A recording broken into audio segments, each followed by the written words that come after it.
um, now we are at creating the road cross section, and sometimes you wonder, where do these thicknesses of these layers of the road come from? So you can see, for example, here we have a sample cross section, and you can see if I pick on this cross section and I go to the properties, let's go to the properties.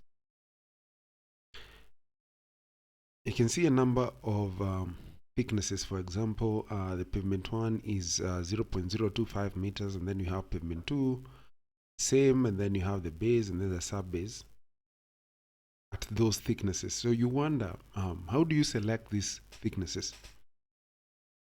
You're designing a road. How do you come about these thicknesses? Do you just pick whatever is given to you by the software? As an engineer, you have to know where these thicknesses come from and how you calculate these thicknesses. And that's why in this tutorial we're going to learn about pavement design. So we're going to learn about pavement design, very simple. And before we do that, I would urge you to like our videos, to comment with any questions if you have, and to subscribe to the channel and support the channel. It won't cost you anything. Just take a few minutes or a few seconds just to hit the like button. It will help us with promoting this learning material to reach as many people as possible. All right, so let's go to the pavement design. I have prepared a short presentation here. Let's start all the way from the top. So pavement design. So what is it all about? So here we have the outline of this short walkthrough through the pavement design. So we have the pavement purpose, we have the pavement significance, and then we have the pavement condition, then the types of pavement, and then we have the pavement design. Okay, so what is the purpose of a pavement? A pavement here is just the road corridor.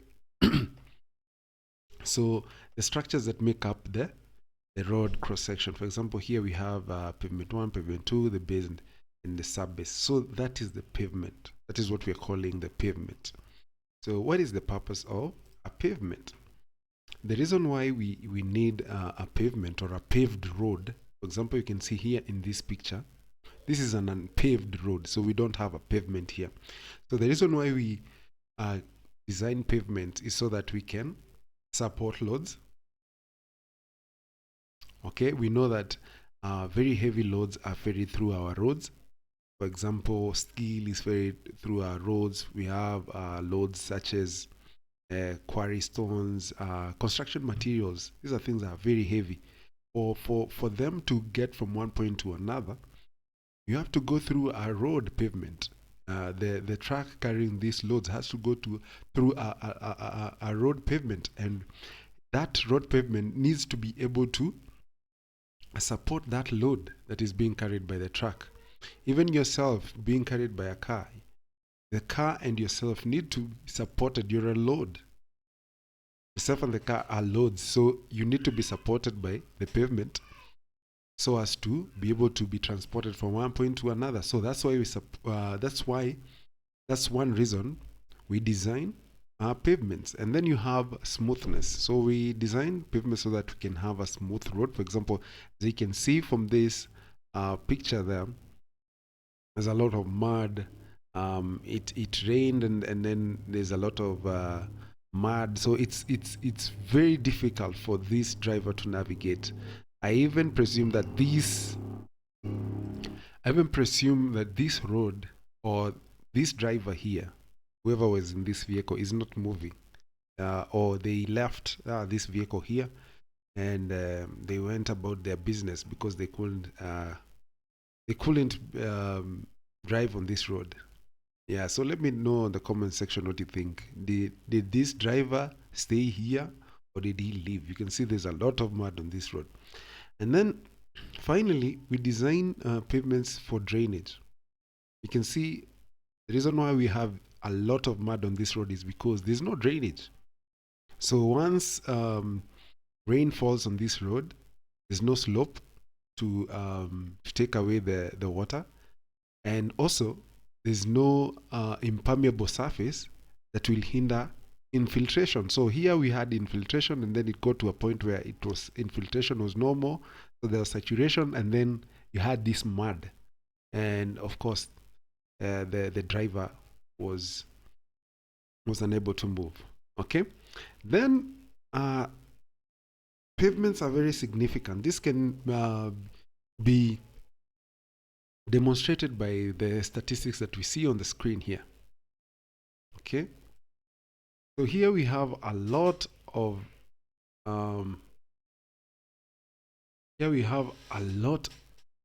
statistics that were taken during the time this presentation was created. So you can see we have 3.97 million centerline miles in US of paved road. So at this particular time, this data might have been picked a while ago. So there was 3.97 million centerline miles. Can you imagine how much paved roads you had in the US? We had 2.5 million miles that were paved. So 3.97 were all the roads. So, and then 2.5 million miles were paved. Then you have 8.3 million lane miles in total. Okay, and then you can see even the amount of money that is being pumped into pavements, into roads. For example, here you can see 30 billion spent annually on pavements, and then 100 million spent annually in Washington. This is Washington, WA. Okay, so before you even do a pavement design, before you even decide to do a reconstruction of a pavement, what usually happens? Usually you come and observe the condition of the road. And as you can see here, you can see some cracking on this road. You can see some cracking and also some raveling. So here there's some raveling, which is chipping off of some aggregates from the road. And then on the other side or here, you can see some cracking. So we can see the condition of the pavement starting to deteriorate. And then here again, you can see another condition of the road. So this is rutting, which comes about due to a consistent application of a heavy load on a road. You can even observe it clearly at way bridges. So at way bridges, because you have so many trucks going to the way bridge, usually this condition is very rampant. And then you have that condition there as well. That is also rutting there. So pavement conditions can be defined by the driver. So the driver can define how define the road condition by how they're driving. So if you drive on a road and you feel that this road is very rough, you're encountering a lot of potholes and all that, you're encountering those rutting and those raveling, you can be able to tell the condition of the road. But there's something called the present serviceability rating, the present serviceability rating. So this gives the condition of the road through the present serviceability index. Okay, so this is an index that is used to measure the condition of the road. So here you can see acceptability of the road on the y-axis, and then the serviceability rating, the present serviceability rating on the x-axis. So usually the present serviceability rating is between 0 to 5. Then the acceptability, of course, is from 0 to 100% or from 0 to 1. Okay, so next year we're going to see what is the present serviceability index, what we've just talked about. So there's a formula for calculating the present serviceability index. But from what I can just say is that for a newly constructed road, usually an assumption is made that the present serviceability index of a new road is usually at let's say 4.5, 4.2 thereabout. And then at the time when you're about to do a rehabilitation of a road or a reconstruction or something of the sort, it could be at 2 or thereabout. Okay, so it starts very high, the present serviceability index, and then it goes with time, it deteriorates because, of course, the road will deteriorate over time because of application of loads on the road. All right. Then you have here some design parameters. So what are the design parameters that you use when designing the pavement? So one is the subgrade, then two, the loads, and then the environment. So one, for the subgrade, that's the underlying material, the formation where the pavement will lie. Okay. So the subgrade is usually the formation where the pavement will lie. Okay, so for example, if I go back to Civil 3D here, so you can see this is the sub-base, then this is the base, and then this is the pavement, the AC. So down here below all these is usually the subgrade. So where this flexible pavement will lie is usually the subgrade. So that's a very big design parameter, because if that is very weak, that road will be rendered technically unviable. Okay, if it is too weak, or if it is too expensive to stabilize or to improve, that road will be rendered technically unviable. So that's the subgrade. So, and usually for you to measure the strength of the subgrade, you can do a CBR test, the California Bearing Ratio test, and this resilient modulus test. So here are the typical values. They range from 3,000 to 40,000. And then for the CBR ratings, they range in between 0 to 20. 20 being strong and 0 being very weak subgrade. So here we can see how the subgrades are performing in terms of poor, fair, and good. So anything above subgrade or a CBR of 10 is a very good subgrade, and usually the resilient modulus is usually about 20,000, and then anything between 5 to 9 is fair for the subgrade, and then anything between 3 to 5 is poor, and this constitutes soils such as clay and all that. That's why when you're doing a road and you find clays or very fine soils, you are advised to remove them totally, not to remain with anything there. Just excavate and spoil everything. Then another design parameter is the load. Of course, the tire loads, the axle, and then the load repetition. You have to factor in the load repetition, and then the traffic distribution, and then the vehicle speeds. Okay, so that's the load bit. And then how do you quantify the loads? So we know that when vehicles pass on a road or on top of a pavement, usually there are very different vehicles that are passing over a pavement. You will have cars, you'll have lorries, you'll have pickups, you'll have 18-wheelers and all that. So how do you standardize all these loads? So all these different vehicles have different loads associated to them. So how do you convert them into one single way of calculating the load? So that's where the equivalent single axle load comes in. So this is the standard way of measuring the load on the pavement. It's called the equivalent single axle load, ESAL.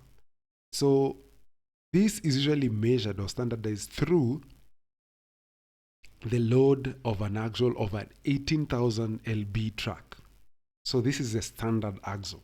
The standard axle is the axle for an 18,000 lb truck.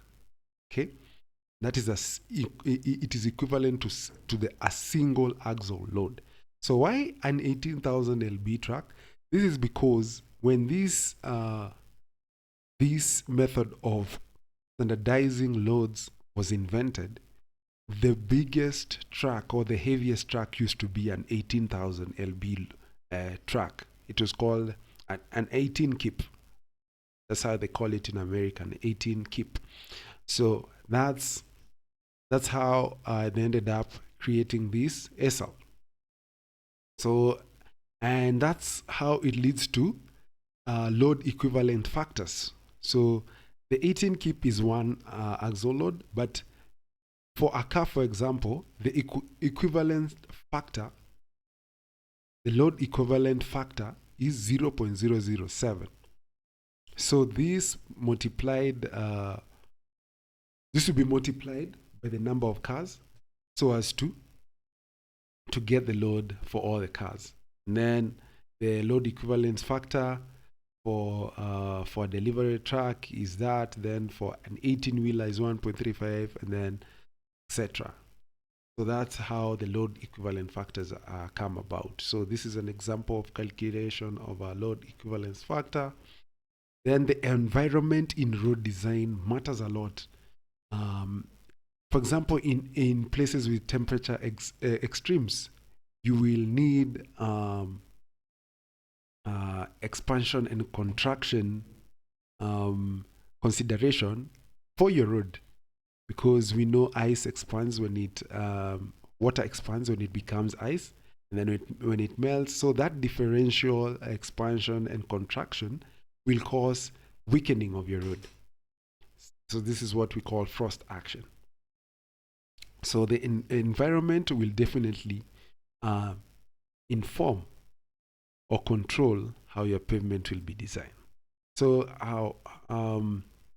here we're going to introduce pavement types. There are two main pavement types, one being the flexible pavement and the other one being the rigid pavement. So the flexible pavement is the one that comes in those layers of base, sub-base, and then the hot mix asphalt, which comes all the way at the top.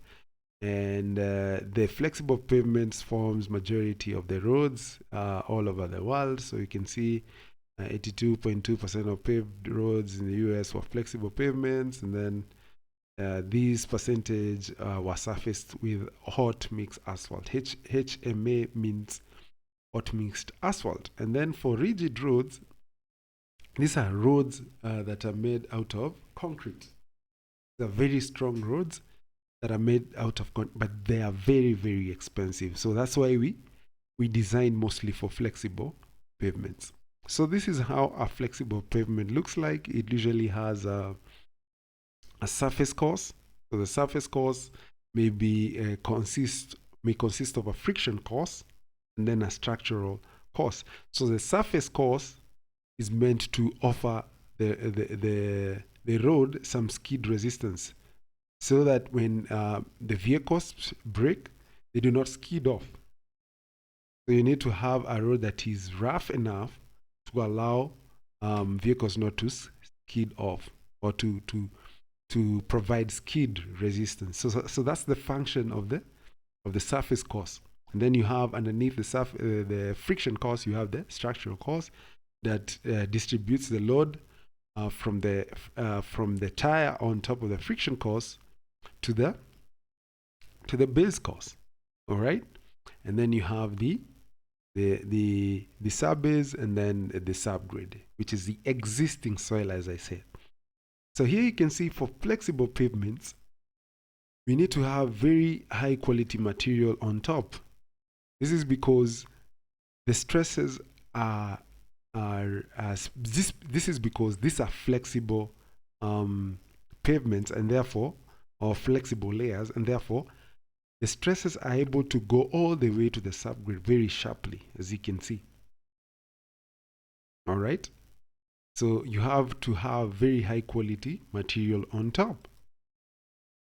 And then these are the types of flexible pavements. You can have dense graded, or open graded, or gap graded. So dense graded is very compact, as the name suggests, so it's very dense. And open graded is a bit less dense, and it can allow some infiltration into the surface. Okay, and then this is just an illustration of how flexible pavement is being laid out. So you can see the surface course there, and it's being compacted as the machine proceeds. Then you have the rigid pavement, and as you can see, for the rigid pavement, you have the pavement itself, and then you have the subgrade. So these rigid pavements bears most of the load, and then some little load, as you can see, and also it is widely spread, is transferred to the subgrade. Then you have some types of rigid pavement. There's what we call